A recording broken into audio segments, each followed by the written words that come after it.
Jack Roberto update sa post ni Direk Juan de la Cruz. Sabi niya, hulaan sino siya ang kaagaw ni Kylie kay Jack Roberto sa pelikulang Tirador. Kasama siya sa isang long time show ng GMA7. Walang iba kundi si Annalyn Baro, makasama ni Jack sa movie Tirador.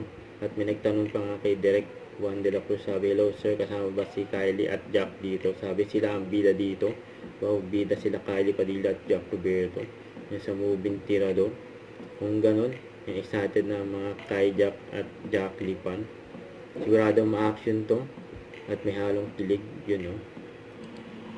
Ito yung pagdating nila Jack at Annalyn. Sa 2026 na yan. Jack Roberto in the house. Ready na yan. Straight walong na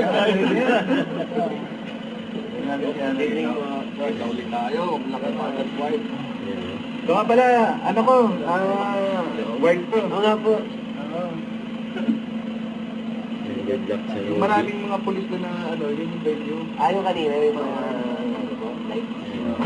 dumating din si Annalyn Baro. Ay, sana! Tara, dito tayo sa... Tirador. Ito post ni Porteo sa Jack Roberto together with Cecil Lumo of Tier 1 Architects sharing the gift of love this Christmas, you know. Don't forget to subscribe, click the notification bell for more updates. This is Picture the Action Vlog. Stay tuned for more videos. See ya.